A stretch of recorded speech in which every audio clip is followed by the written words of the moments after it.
ITV Jornal. Oferecimento. Azometra. A saúde dos trabalhadores em primeiro lugar.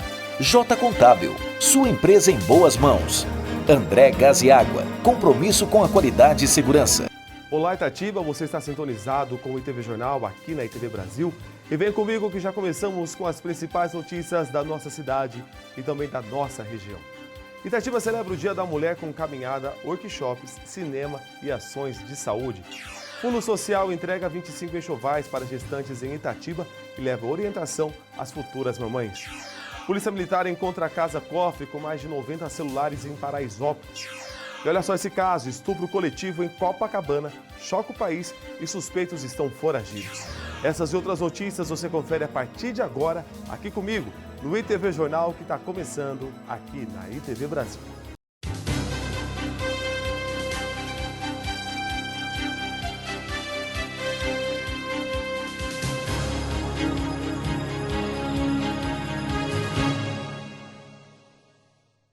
E começamos essa edição destacando que Itatiba preparou uma programação especial para celebrar o Dia Internacional da Mulher. Neste domingo, dia 8, a tradicional caminhada Passos de Coragem acontece no Parque Luiz da Torre, o Parque da Juventude, com a entrega de kits a partir das 6h30 da manhã. A caminhada começa às 8 horas e a inscrição é gratuita. Além disso, o parque recebe a mostra criativa especial do Dia da Mulher, com artesanato, cultura e gastronomia. Ao longo da semana, o Fundo Social oferece workshops exclusivos para elas, com temas como moda, liderança, comunicação e até concertos domésticos. As mulheres da zona rural também terão encontros com palestras sobre saúde e bem-estar. E tem novidade, uma sessão de cinema exclusiva para jovens participantes de projetos municipais. No dia 14, os postos de saúde abrem para o sábado da prevenção, com foco na saúde da mulher e na conscientização sobre o câncer colateral. Para mais informações e inscrições, é só procurar os canais oficiais da Prefeitura. E o Fundo Social de Solidariedade de Itatiba realizou mais uma entrega do projeto Meu Bebê. Dessa vez, 25 gestantes que fazem pré-natal na rede municipal receberam os kits completos na unidade Mercadão. Foram 17 enxovais para meninos e 8 para meninas. Só em 2026, já são 44 kits entregues às famílias itatibenses. E não foi só a entrega de kits não, viu? As futuras mamães também receberam orientações importantes sobre a amamentação, cuidados com o bebê e como agir em caso de engasgo. O projeto Meu Bebê conta com o apoio de parceiros da cidade, voluntárias da oficina de Santa Rita e profissionais da saúde. Uma corrente do bem que ajuda quem mais precisa nesse momento tão especial. E atenção, mamãe, quem faz pré-natal na rede municipal, procure a sua unidade de saúde e informe-se sobre como participar do projeto. Para mais informações, o atendimento é na unidade do Mercadão do Fundo Social ou pelo telefone 4487-2646, 4487-2646. Uma ronda de rotina pela cidade, a equipe da Guarda Municipal da RUMU avistou um homem em comportamento suspeito no Parque São Francisco. Após realizar a abordagem e consultar os sistemas, os agentes descobriram que ele tinha mandado de prisão em aberto por roubo e estupro na cidade de Lins. O homem foi detido e levado para a delegacia para as providências da lei. E aqui nós continuamos de olho para trazer mais informações para vocês no ITV Jornal. Depois do intervalo, você vai acompanhar os novos residentes aqui da Santa Casa de Itatiba, que foram apresentados na manhã desta terça-feira. Voltamos já.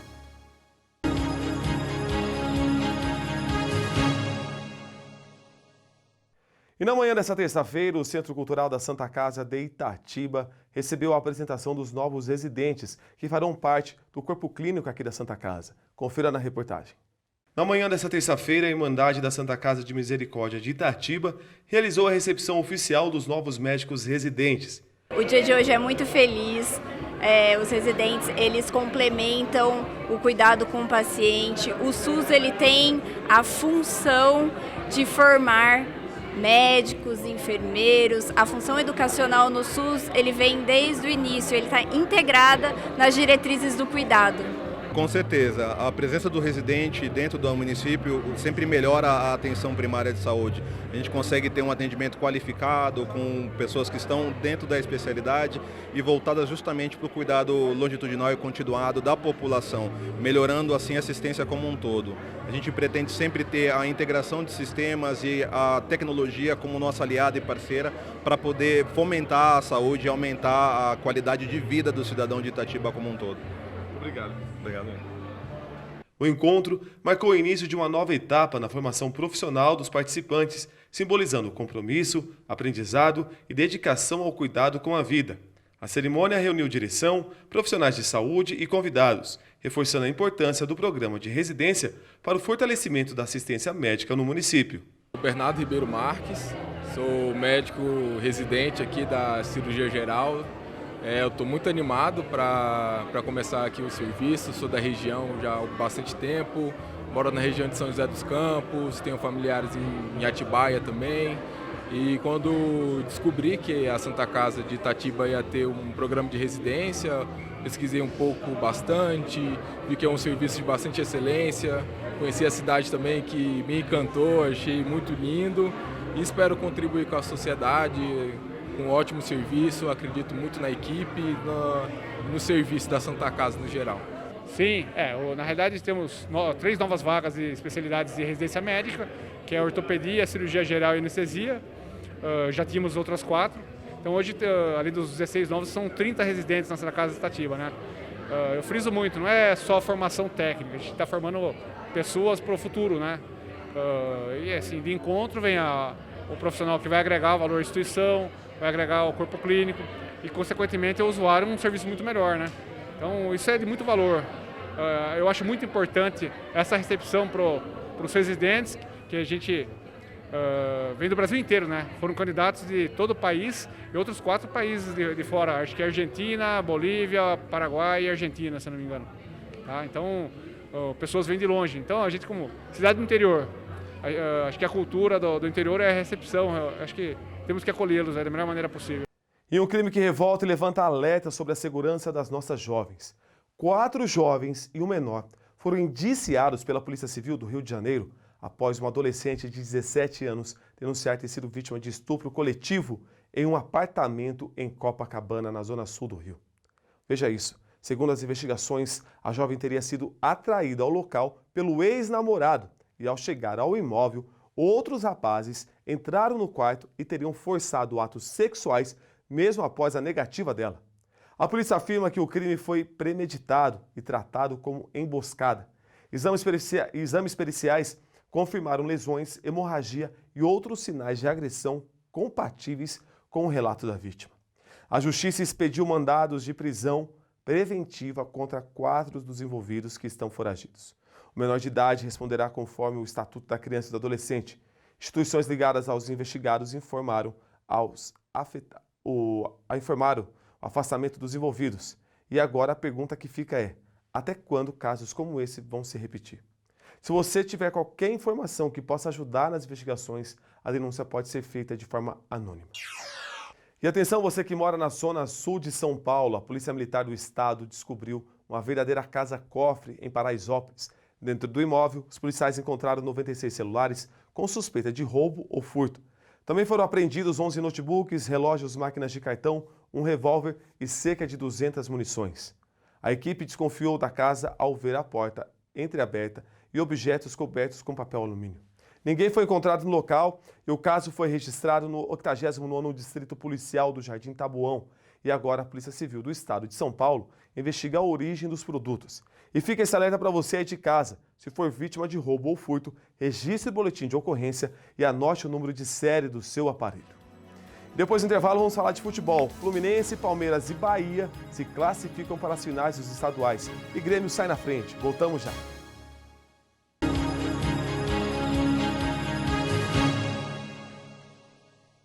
Estamos de volta e quem passou para a final do Campeonato Carioca Paulistão e o Baianão? Quem saiu na frente na final Grenal? Fluminense, Palmeiras e Bahia se classificam para as finais dos estaduais. E Grêmio sai na frente no jogo de ida. José Trajano, Juca e Lúcio comentam sobre isso. Veja aí. Muito bem. Palmeiras e Novo Horizontino. Quarta-feira, 8 horas da noite, em Barueri, primeiro jogo. Segundo jogo, domingo, 8 de março, Dia da Mulher, 8h30 da noite, em Novo Horizonte. Grande Lúcio de Castro. Ontem tivemos a definição do Fluminense como finalista. Hoje, daqui a pouco, teremos Madureira e Flamengo. Uma espécie de uma marmelada, né? Porque era para ser em Conselheiro Galvão, como será em Novo Horizonte, mas não, será no Maracanã. E consta ali em Conselheiro Galvão que hoje o Madureira entra definitivamente para a história, porque vai reverter 3-0, vai mostrar que o Rossi não é um grande pegador de pênaltis, coisa nenhuma, e vai eliminar o Flamengo. Eu lhe pergunto, foi justa a classificação do Fluminense em função do jogo de ontem? 2, há alguma possibilidade do Madureira aprontar o que seria a maior zebra da história do Maracanã? Começo pela segunda, não há a menor possibilidade. Dito isso, em relação à primeira, Juca, o Fluminense é o melhor time, jogando o melhor futebol do Rio nesse momento, merece, por isso, chegar à final, mas ontem não mereceu. Ontem o Vasco jogou melhor e, curiosamente, um Vasco acéfalo, sem treinador, mas jogou melhor. E aí a gente se vê diante da seguinte situação. O Vasco, por todo o seu processo, os problemas que vem enfrentando, depois acirrados com a questão da SAF, hoje é um time que nem a torcida espera mais que dispute brasileiro ou grandes competições. Então o Carioca era importantíssimo. E esse Vasco teve o match point, jogando melhor, e perdeu o jogo. Então, acho que a derrota para o Vasco ontem foi especialmente sofrida, porque realmente jogou melhor do que o Fluminense. Fluminense que vem jogando muito bem, esse Fluminense do Zubeldia, ontem esteve abaixo, mas é o finalista e com todo o mérito pelo que vem fazendo ao longo da temporada. Ô, Lúcio, você que acompanha de perto o Campeonato Carioca, o Flamengo e Fluminense vem se enfrentando na final do Carioca faz anos, né? Verdade, tem sido o grande confronto e, curiosamente, nessa era do grande Flamengo desde 2019, ele sempre tem tido problemas ao enfrentar o Fluminense. Por questão de superação, acho que do Fluminense, etc. Mas esse grande Flamengo tem tido problemas ao longo fazendo essa divisão 2019 para cá, os dois se enfrentam e o Flamengo, embora sempre com um time muito melhor, tendo muito problema. Agora, não dá para não comentar, né, a diferença entre o René e o Paulo Henrique Ganso batendo pênalti, né, Zé? Que coisa louca. Não, a do René foi ridículo. Aliás, eu estava ouvindo um comentário hoje de manhã, no programa que a gente faz, que o René costuma bater bem pênalti. Ele bate bem pênalti. Ele chuta forte. Ele é um lateral que chuta forte. Ele tentou... Olha, foi uma coisa ridícula. Primeiro, ele demorou a correr para a bola. Havia uma expectativa. Será que o cobrador fugiu, foi ao banheiro, não sei o quê? Porque ele não aparecia para cobrar, né? Aí vai ele meio dando uns pulinhos, saltitante, assim, pim-pim, piririm, pim-pim. Foi ridículo. Agora, tem que louvar, essa bola foi para fora. Mas tem que louvar nesse jogo, porque os pênaltis dominaram, né, esse fim de semana. Em Minas, o jogo Atlético e América foi para pênalti, com o Everson mostrando mais uma vez que é mais goleiro do que o Hugo, porque não só defende, como ele cobra e marca o pênalti. Então foi para pênalti. Aqui em São Paulo, essa discussão de pênalti que nós falamos aí, né? Que saiu o gol do São Paulo foi de pênalti, mas teve pênalti não marcado. E aí lá no Rio, o Vasco perdeu um pênalti, o Fluminense perde um pênalti e depois tem o gol. O Ganso faz o gol, não é isso? Quer dizer, agora, a cobrança do René foi de um ridículo atroz. Agora Juca, pênalti. Perdão, Juca, mas pênalti me parece que é uma coisa, e aí eu vou dar um pitaco um pouco pessoal de observação de algumas conversas. Pênalti é uma coisa que eu acho que falta um pouco de ciência hoje em dia no futebol, sabe? Inclusão da ciência um pouco. Porque pênalti, com o advento dos grandes goleiros dos últimos tempos, a mudança brutal que a posição de goleiro sofreu, pênalti não pode mais ser tratado como uma coisa assim, sabe? Chega lá e bate. Pênalti, realmente, você tem que estudar o modo de bater. O Miguel Nicoleles, Gênios da Raça, acho que até já contei isso, uma vez me contou de um estudo em que o goleiro hoje ele conseguiria, pela posição do joelho do cobrador, antever mais ou menos para onde o pênalti vai. E a gente está falando de goleiros de 2 metros de altura, que chegam em 3 segundos ali, em 1 segundo na outra trave. Não dá mais para você bater pênalti da forma como você batia há 30 anos atrás, porque os goleiros mudaram. Então, me parece que, nesse caso, os clubes que têm departamentos de ciência adiantadíssimos, está faltando um pouco, sabe? Peraí, tem que... Não dá mais, não é concebível um jogador ir bater pênalti naquele totozinho a meia altura. Isso tem que estar pré-determinado. E acho que, nesse sentido de pênalti, falta um pouco de ciência e menos improviso. Tem que se determinar, baseado na ciência, alguma coisa mais efetiva. Pênalti, hoje em dia, se bate assim. O jogo mudou, tem que mudar também. Mudou aquela história do medo do goleiro na hora do pênalti, agora é o medo do atacante na hora do pênalti, porque os goleiros realmente predominam. É impressionante. Não, outra agora, coisa, Juca, não tinha também... aquela frase famosa, pênalti é tão importante que deveria ser cobrado pelo presidente do clube? Lembra? Exatamente. É uma frase do João Saldanha atribuída ao Neném Prancha. Né? Acho que sim. O Dom José Cavaca. O Dom José Cavaca. Grande humorista, agora já também não faz tempo. Olha aqui. Agora é impressionante. Também eu vi o final do jogo, aliás, vi na nossa TV Brasil, entre Bahia e Juazeirense. Impressionante. Estava 3-0 para o Bahia. Jogo liquidado. Pênalti também para fazer 1-0. Fonte Nova com pouca gente, 16 mil, que dá a medida de como o torcedor do Bahia está bravo com o time com a eliminação do O'Higgins, pelo O'Higgins. Mas o Bahia estava absoluto, 3-0. Não tinha mais o que discutir. Eis que, de novo, no segundo tempo, o Bahia parece que, sei lá o que acontece, se está com problema de preparo físico, o que está.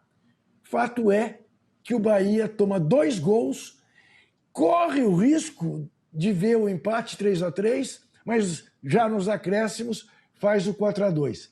Nem por isso a torcida deixou de vaiar e de xingar o Rogério Ceni, querem a cabeça de Rogério Ceni.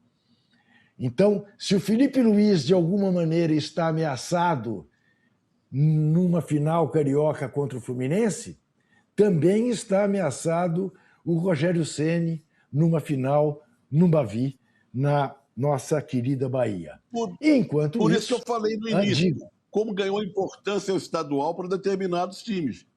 Ganhar o Carioca para o Felipe Luiz e ganhar o Baiano para o Rogério Ceni, é a glória. Em compensação, né, Lúcio? No Grenal, estava equilibradíssimo, um jogador expulso do Colorado, 3-0 para o Grêmio, para reverter isso no Beira-Rio, só com milagre, né? Não baterei o martelo do irreversível para não ser pego de calça curta no programa que vem, mas muito difícil. E também, exatamente como você falou, foi uma coisa ali, de repente, talvez não traduza o que foi o jogo exatamente, mas abriu um abismo ali nessa final. Agora, você é engraçado, né, Lúcio? Quer dizer, o Madureira não tem a menor chance de reverter. O Colorado você não quer. Tá muito bem. Bom, eu saindo daqui, vou ligar para o conselheiro Galvão e vou dar essa sua opinião para eles lá, tá? Você sabia, quando ele começou, eu falei, ele vem por aí. Você sabe que em 2007, um jogo do Campeonato Carioca, o Madureira enfiou 4-1 no Flamengo, 4 gols de Marcelo Mariola. Lembra de Marcelo Mariola? Eu me lembro da Mariola, mas do Marcelo não. Mariola que o Garrincha gostava muito, lembra de comer Mariola? Aliás, mariola, 4 a 1. vamos explicar para os mais jovens que eles não sabem o que é mariola. Mariola é coisa antiga, né? Mariola é aquele tipo uma goiabadinha, como é que é que você compra, né? Qualquer esquina você comprava. Isso. Mariola, enrolado num papelzinho ali, celofane e tal. Isso. Agora, só em dia de São Cosme e Damião tem mariola. É mesmo?